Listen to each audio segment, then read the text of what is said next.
welcome to another week of Community Conversations. I'm so excited to have Lisa Janssen from The Gathering Place today. Welcome, Lisa.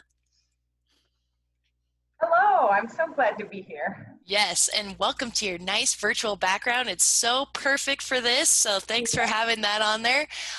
We're going to go ahead and get started. So, Lisa, what is The Gathering Place? How long has The Gathering Place been a part of our community? Okay, so the Gathering Place is a soup kitchen or a free meal program.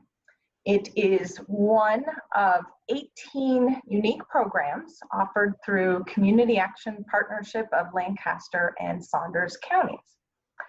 So the goal of the Gathering Place is to address hunger and food insecurity in our community.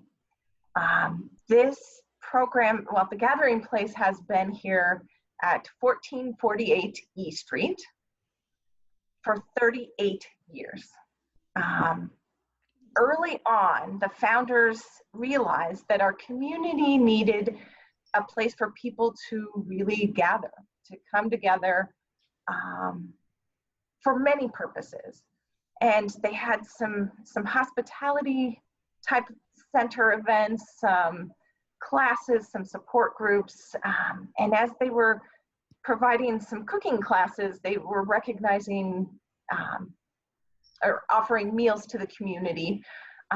They were realizing that people really were hungry in this neighborhood, and they started sharing, and then kind of the programming has been directed towards that ever since. Okay, I think that answered a little bit of your question. Yeah. Yeah, that's perfect. So can you explain the role, like your role and also the Community Action Partnership?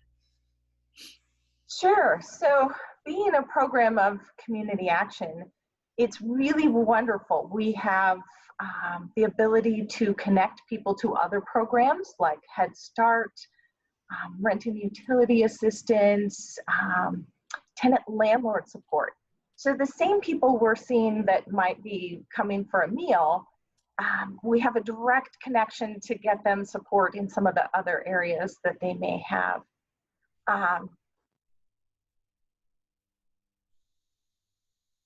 That is our agency in essence. It's a lot of people that really want to do some important work, some essential work to help those in our community. Gathering Place is really meant to give the meals that people need to succeed in life, but also the connection to other human beings and to other resources as well. I think what's cool about the Gathering Place is when you walk in, I mean, you feel at home, and I would hope that, you know, other volunteers and the individuals that you're serving kind of get that feeling too. So that's awesome. Yeah, go ahead. We often hear from people coming when we have indoor services.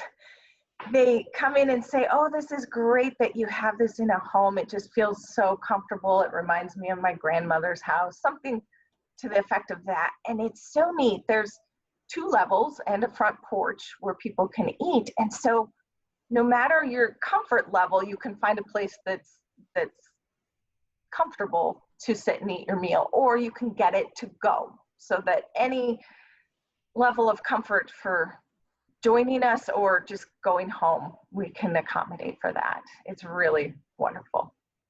So how many individuals do you generally serve in an evening, and does that kind of change throughout the year? Well, when we're doing indoor meals, which we're not right now, it can look anywhere from 45 to 100 people. What the trends show every month are that people show up more often towards the end of the month when resources start running out. A lot of people are using resources like SNAP or WIC. Those start to run out and they might show up here. Right now, we're doing outdoor service. because of COVID-19. And so we're doing grab and go meals, and we only offer one meal per person. When they were indoors, they could get multiple meals. And that's why we say anywhere from 40 to 100. We don't collect personal information on anyone. We count the number of meals we're serving. So it's really not collecting on people. Now that we've moved to outdoor services, everybody gets one meal. And so we have an exact count of how many people are coming, which is new. Last night we served 123 unique meals to unique people. So our meal count indoors looks higher on paper sometimes, but our actual people we're serving is definitely higher outdoors. The most we've served so far is 150 meals. We're averaging around 110, but with the increased need, it's probably going to be around 130 on average. And the same trend occurs outside as it did inside. The beginning of the month, fewer people need us. They can access their own food resources. The end of the month, more people need us, and they're showing up. Wow.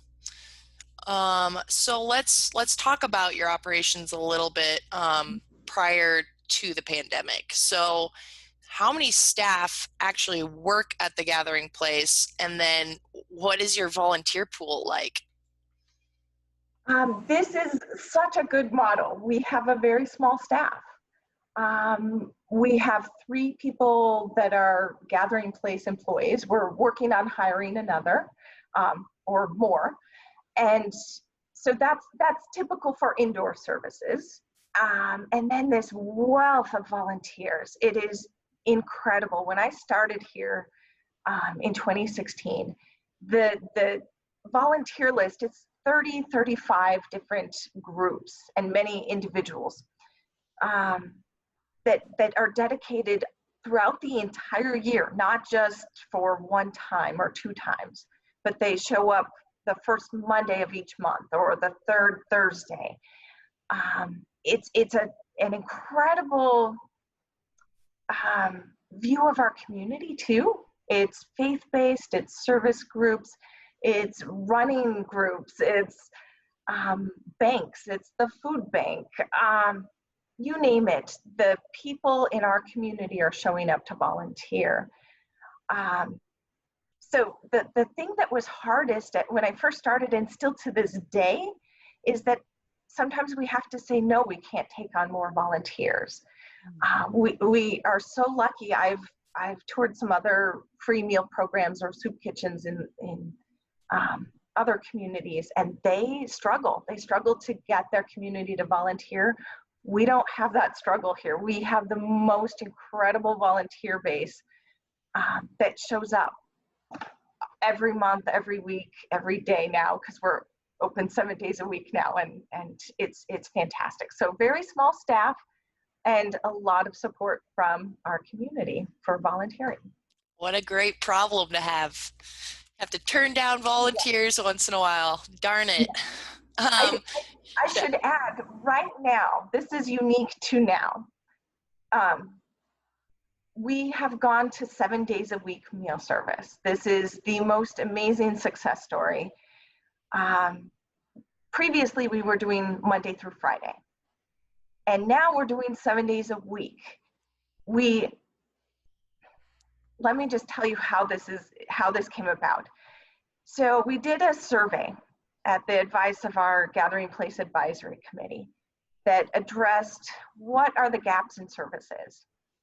And it was clear, we had ideas of what we should be adding to services, but it was clear from the guest survey when we asked them directly that the gap in service was weekend access to meals or food. And so we assessed how we could do that, and it became evident pretty quickly that we could do this. We had the community support, the volunteer support, the donor support. We needed to get the staffing in place. And so we've been working on that with a goal to start this month in May. With COVID-19, we were seeing new people to our outside services every single night, and more people. And we realized that we could utilize some support from some of our programs in community action. This is why it's so incredible that we're a part of community action. The Head Start programs are closed for that service. And so we had some employees that worked in those centers, either providing the teaching and the educator role or family support role, or kitchen work in those Head Start centers. They are helping us so we could expand to 7 days a week. And we did it starting April 4th instead of in May, waiting to hire. We moved it up because we addressed the need as we saw it. And I will tell you, the response has been phenomenal. Our guests are so appreciative. They can't thank us enough. The gratitude is overwhelming over here at the Gathering Place from our guests. It's just heartwarming. So that's fantastic. I was volunteering on, I think, that maybe the second Saturday that you guys had started doing weekends, and it was just fantastic. When COVID made it here and everything seemed to change in a very, like, Yeah. very, very quickly, what were the action steps that you took to, make sure that you were still able to serve the guests that you see at the Gathering Place? Sure. So we had good communication with Lancaster County Health Department on guidance. What should we be doing? They had some recommendations for us to help guide through that. Early on, they said we didn't have to, but it's good to find a way to have people be as far apart as possible. So we moved to outdoor services March 13th. That was before there was any mandate of the city that other places needed to do that. So we kind of started it early. We gave people a heads up. Hey, I think it was 1 or 2 days, this is what we're doing. We're transitioning so that it would be a smooth change to our guests. It was really frustrating for some of them at first because it's change. Change is hard for most people. I will tell you though, now that we've been doing this since March 13th, our guests are adapting very well. Our volunteers are adapting very well, our staff too. It just, it took a little bit of effort to just get people comfortable with the idea, but we quickly moved to, we already had to-go boxes, so we quickly moved to just delivering those boxes to the porch to serve outdoors, and people can just walk by and grab it. We're all wearing face coverings. We're all doing a lot more sanitizing than we were, but we're a food service, so we already had to be pretty high compliance with all of those standards. So that wasn't too much of a shift for us, but we just emphasized on making sure we were doing things a little more frequently and a little better. We were already really good at that. And I want to applaud our staff for being really mindful of how to do that well. A lot of the guests really love that they don't have to wait in line anymore. Indoors, they are served by our lovely volunteers, and there's this great interaction, and they have a little bit of choice on salad dressing and just different things like that. But outdoors, they all get the same meal, identical. They don't get to say, no, I don't want that lettuce salad or those carrots, I want just the main course. Now they all get the same meal, and I have not heard much complaint at all. People are just grateful for what they are receiving rather than frustrated that they have to take something they don't want. People are really happy that it's so easy outside. They get their meals so much faster than they did inside. So transitioning back indoors will be interesting. We'll have to find some efficient methods to get that flow going. So if anyone that's watching has any questions, please feel free to add those to the chat. If you're watching on Facebook, Laura is monitoring that, so please feel free to add your chat there as well and any questions. So Lisa, one of the things I love about volunteering at the gathering place is just the camaraderie of the volunteers, and I really enjoy talking with your guests face to face. Can you explain how that service and that interaction has changed, and are you still able to check in with your guests safely? So most of that interaction is now either through myself or James, who are taking the meals outdoors and interacting with the guests. So it's hard because the volunteers inside and the staff inside don't get as much contact. But what I'm hearing from guests is just something really neat. I'm hearing them say thank you, tell your volunteers thank you, waving to them through the windows. Um, and they're also telling us life updates and how their families are doing and what's happening in their daily lives. Um, People just want to have that human conversation, that connection, and so they're staying long enough to have some meaningful interaction. They're also interacting with each other. Some people are using that front lawn outside as like a picnic place to eat their dinner. And so it's really kind of neat to see the guests really connecting with each other like they might do indoors. Sometimes volunteers get done boxing their meals early and they'll come out on the porch and just wave and say hi and talk to the guests because they know them. And so they definitely come out and say hello as well. And that's really just wonderful. Some of the guests even say, make sure you tell so and so hello because I missed them.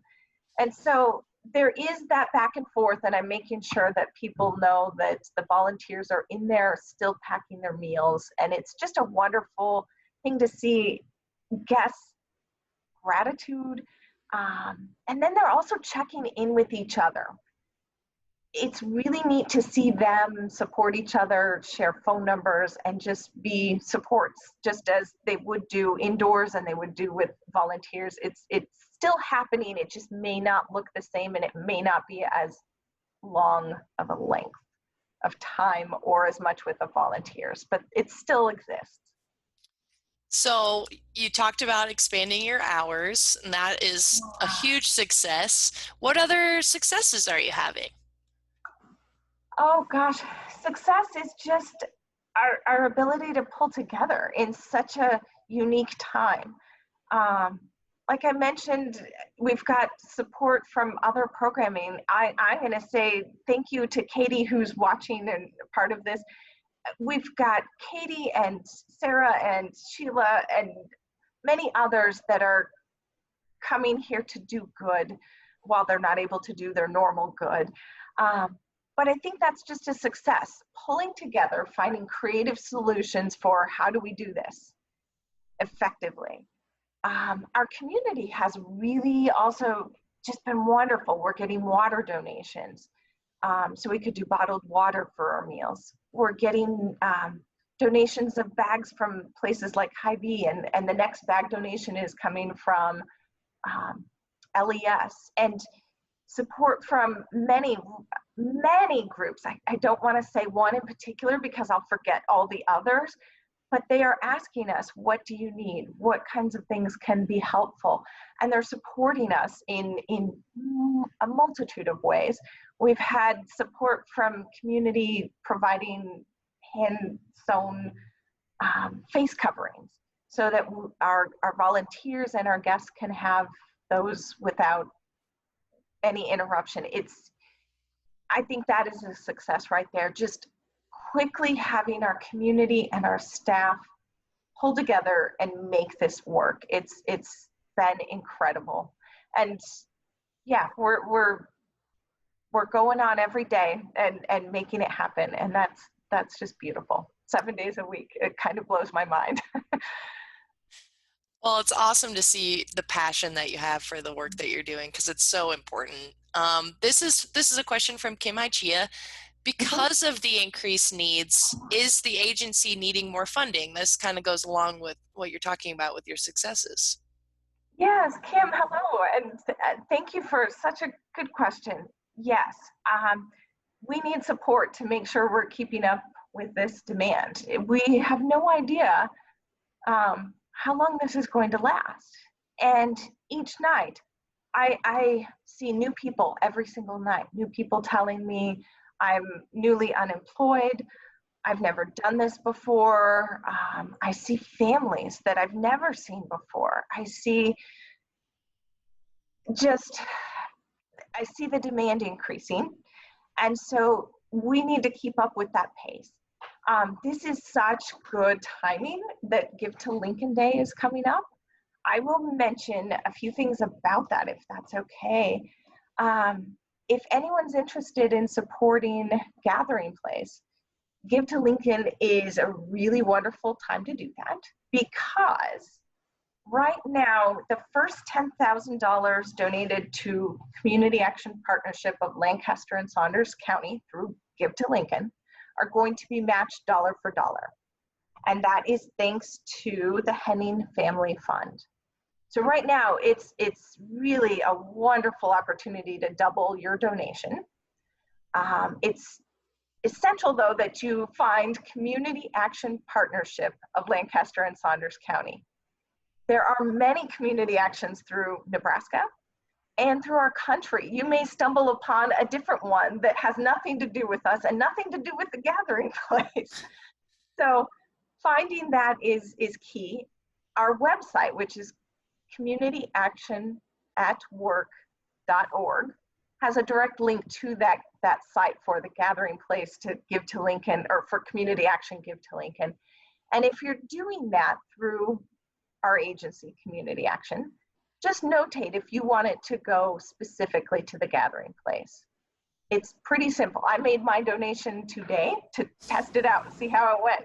I went to Community Action's website and clicked on it, and then it said leave a note, and I left a note, the Gathering Place. So all of that right now will be doubled my donation and straight to the work that I do. I believe in it so much that I donate to my own agency and my own work. So yeah, we just want to make sure nobody is without food, especially at this time. And we're going to make sure we do that. Here's another question from one of our people watching. Is transportation a challenge for your guests? How does that work? Sometimes. In this survey that we did this past, it was October and November, we have a model that I mentioned earlier. We don't ask information of our guests unless they want to tell us. So there's no demographic collection of anything about them unless they are willing to tell us. But we asked them to voluntarily take this survey. And one of the questions was, how far away do you live from the Gathering Place?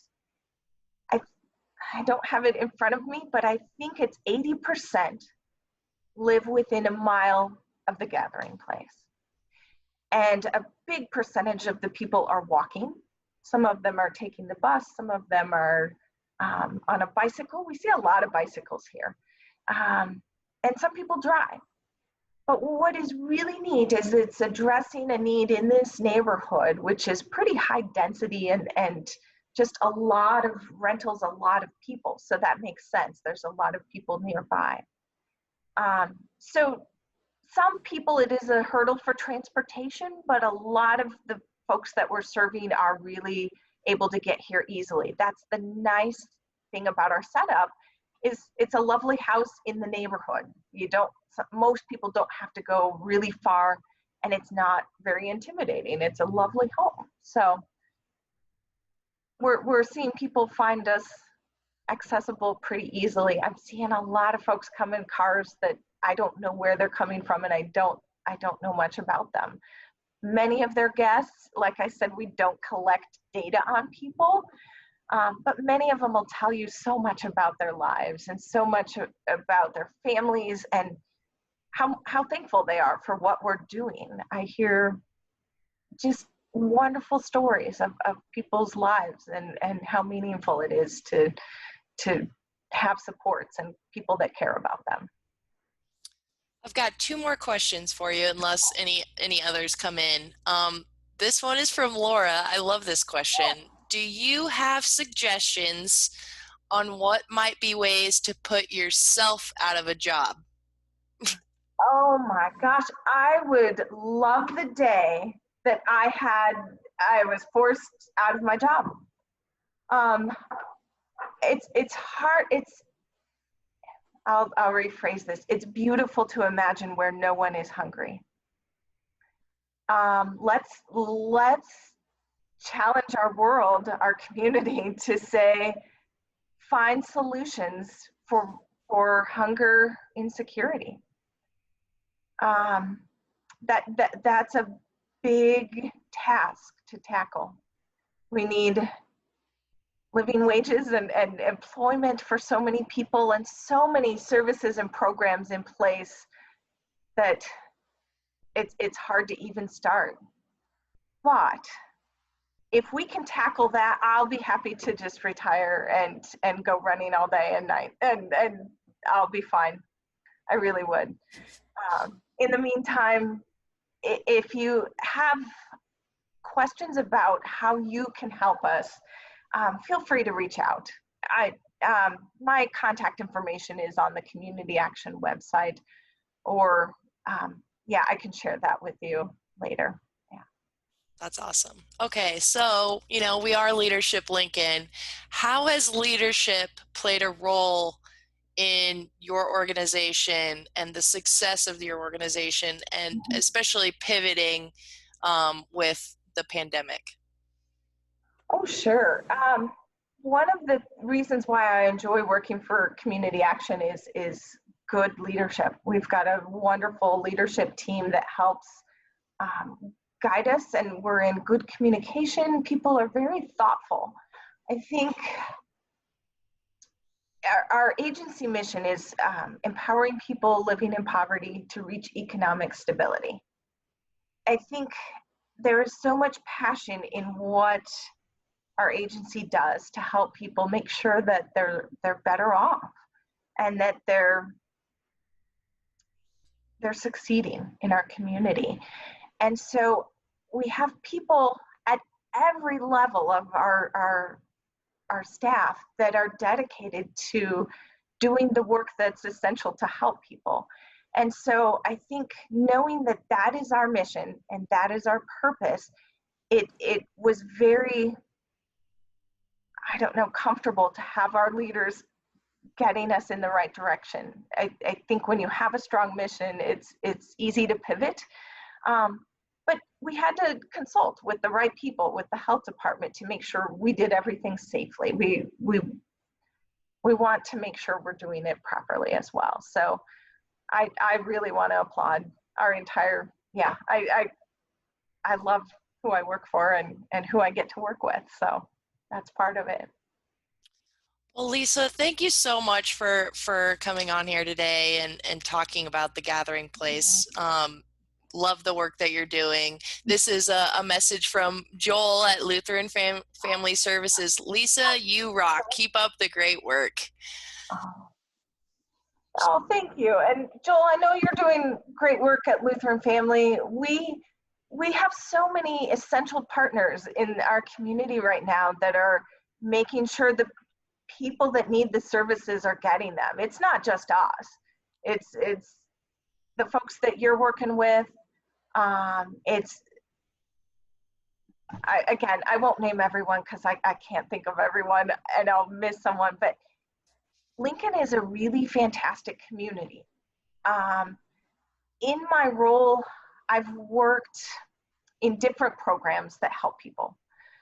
And there was one family years ago in a housing program that I worked in Community Action, that said they moved from another state because they had heard how strong the community supports were in Lincoln, Nebraska.